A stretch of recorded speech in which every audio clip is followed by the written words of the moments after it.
खरं म्हणजे भैयाजी जोशी यांचं वक्तव्य काही मी ऐकलेलं नाही, त्यामुळे ते पूर्णपणे ऐकून त्याच्यावर मी माहिती घेऊन बोलेन. पण आपची भूमिका काय आहे किंवा सरकारची भूमिका काय आहे? सरकारची भूमिका पक्की आहे. मुंबईची, महाराष्ट्राची, महाराष्ट्र शासनाची भाषा मराठीच आहे. महाराष्ट्रात राहणाऱ्या प्रत्येकाने मराठी शिकलं पाहिजे, प्रत्येकाला मराठी बोलता आलं पाहिजे.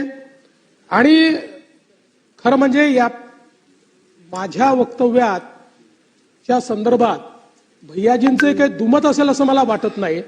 तथापि मी पुन्हा एकदा शासनाच्या वतीनं सांगतो, मुंबईची भाषा मराठी आहे, महाराष्ट्राची भाषा मराठी आहे.